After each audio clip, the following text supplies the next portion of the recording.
जितने आस्था चैनल पर कथा सुन रहे हो, जितने फेसबुक और यूट्यूब पर सुन रहे हो, बहुत सावधानी से सुनना। 2 बार पशुपति व्रत कर लिए, आपने ये कर लिया, आपने प्रदोष कर लिया, आपने सोमवार कर लिया, आपने सारे अनुष्ठान कर लिए, बहुत सारे उपाय भी करे, तो गुरुवार के दिन अगर शिव जी के मंदिर में पानी चढ़ाया जाए, जल चढ़ाया जाए, तो घर में विद्वत्ता का अनुभव होता है महाराज।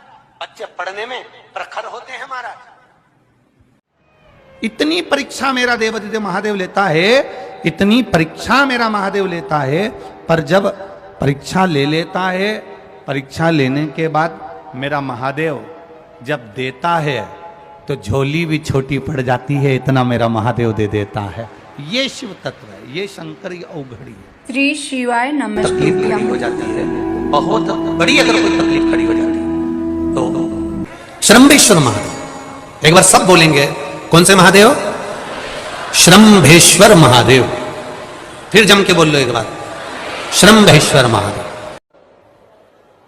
सारी दुनिया में जाकर बोलिया है, जगह जगह जाकर प्रार्थना कर ली, निवेदन कर लिया, तो भी तुम्हारा अगर कोई काम ना बने, जब हमारे घर में क्रोध बढ़ता है या कोई गलत कार्य में जाने लगता है, तो श्रम्भेश्वर महादेव का हमें शरणागति लेना चाहिए, श्रम्भेश्वर महादेव का पूजन करना चालू कर। शंकर भगवान की जलाधारी में से पानी नीचे बहता, जैसे ये गोल जलाधारी है, ये शिवलिंग है, यहां से पानी नीचे बहता है। शिवलिंग के स्पर्श की जगह जहां से पानी बहता है, जाता है ये गोल, और यहां से जो भगवान के चरण है, जहां से पानी नीचे गिरता है, समझ रहे हो ना सब लोग?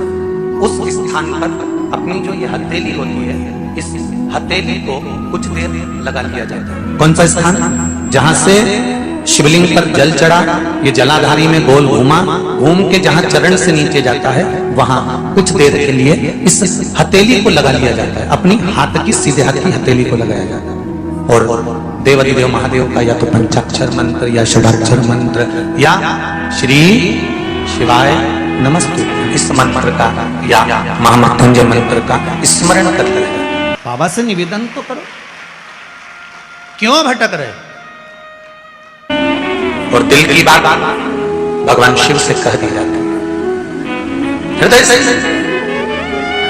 कहकर 2 दिन, ज्यादा से ज्यादा 3 दिन, ज्यादा से ज्यादा 5 दिन, बस 6ठे दिन की जरूरत नहीं पड़ेगी, बाबा रास्ता खोल देगा और कार्य सफल कर देगा। दिल की बात कहो शिव से, अपने दिल की बात कहिए बाबा से, और जब दिल की बात कहोगे, हृदय की बात बाबा से कहोगे, तो बाबा सुनेंगे। निश्चित है की कथा करती है कि शंकर भगवान के शिवलिंग से लेकर जलाधारी में कुछ स्थान ऐसे हैं, वहां पर हमारा मात्र स्पर्श कर अपने दिल की बात कह देने पर भी कार्य सफल हो जाता है। तुम जल चढ़ाओ मत चढ़ाओ, तुम बेलपत्र चढ़ाओ मत चढ़ाओ, तुम धतूरा चढ़ाओ मत चढ़ाओ, पर दिल से अगर तुमने कहा तो उसका फल मिलेगा।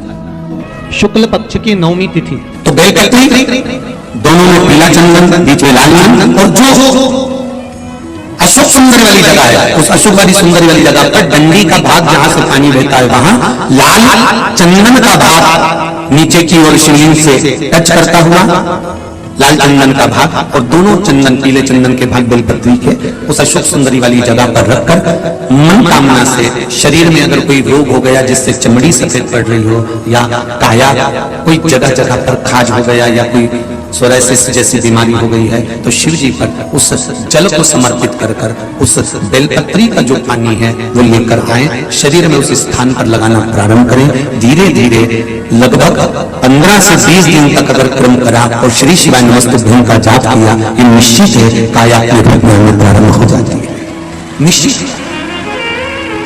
पर प्रयास करना समसूत्र वाला स्थान, प्रयास उच्चारण एक ही करना है आपको इस समय पर जल चढ़ाते समय, षडाक्षर मंत्र का उच्चारण। कभी मौका मिल जाए, विवाह शादी में देरी हो रही हो, या कोई नया कार्य चालू कर रहे हो उसमें देरी हो रही हो, या कोई सर्विस के लिए, नौकरी के लिए जा रहे हो और वो कार्य नहीं हो रहा हो, तो एक धतूरा, केवल एक धतूरा, उस धतूरे को फोड़कर उसके अंदर का फल निकालकर उस फल को शिवलिंग पर चढ़ाकर 1 लोटा जल शंकर भगवान को समर्पित कर। दिन होना चाहिए मंगलवार। कौन सा दिन होना चाहिए? जम के बोलो जरा, मंगलवार। समर्पित करो। उसके बाद में आप विवाह के लिए अगर समर्पित करे हैं तो विवाह में देरी नहीं होगी। व्यवसाय और व्यापार के लिए या नौकरी के लिए समर्पित करे हैं तो उसमें देरी नहीं होगी। डिब्बी लो, काशी विश्वनाथ का नाम लो और 21 बार उतारो और उतार कर किसी पेड़ के नीचे तक खड्डा खोदकर उसको दबा दीजिए। आपका काम यूं सफलता की ओर बढ़ना चालू हो जाएगा। शनि की कुदृष्टि समाप्त, 7.5 ढैया समाप्त। परेशानी है? लोग कहते गुरुजी हमने आज तक कथाओं में 7 पीढ़ी सुनत थी, तुम 71 पीढ़ी कैसे कह देते हो? हमने कहा हम नहीं करे। तुम्हें अगर यहाँ नहीं पढ़ना है तो उज्जैन जाओ।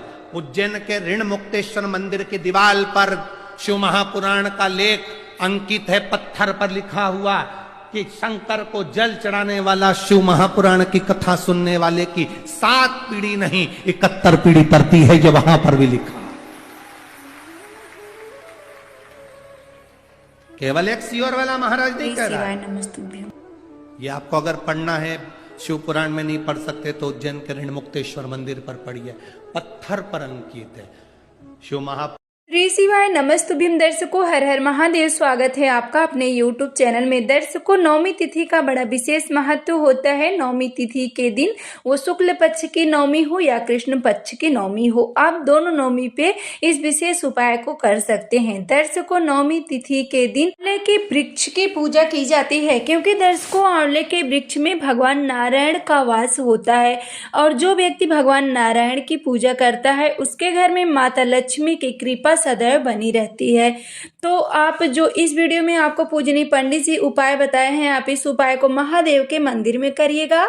उसके बाद प्रदोष काल में दर्शकों मात्र आपको एक छोटा सा उपाय करना है। यदि आप भी माता लक्ष्मी की कृपा प्राप्त करना चाहते हैं, आपके घर की सारी समस्याएं दूर हों और माता लक्ष्मी का आशीर्वाद आपके घर के ऊपर सदैव बना रहे, तो प्रदोष काल में आप इस विशेष उपाय को जरूर करिएगा।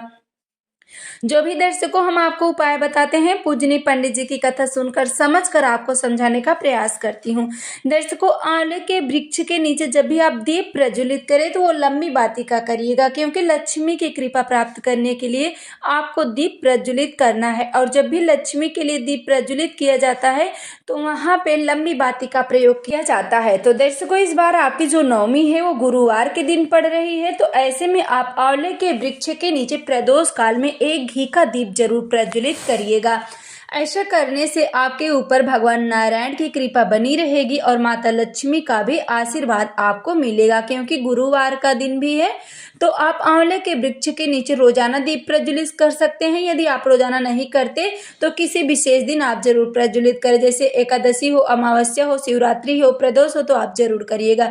श्री शिवाय नमस्तुभ्यम। दर्शकों वीडियो अच्छी लगे तो लाइक जरूर करें, चैनल को सब्सक्राइब करें, ज्यादा से ज्यादा शेयर करें, कमेंट में श्री शिवाय नमस्तुभ्यम हर हर महादेव जरूर लिखें।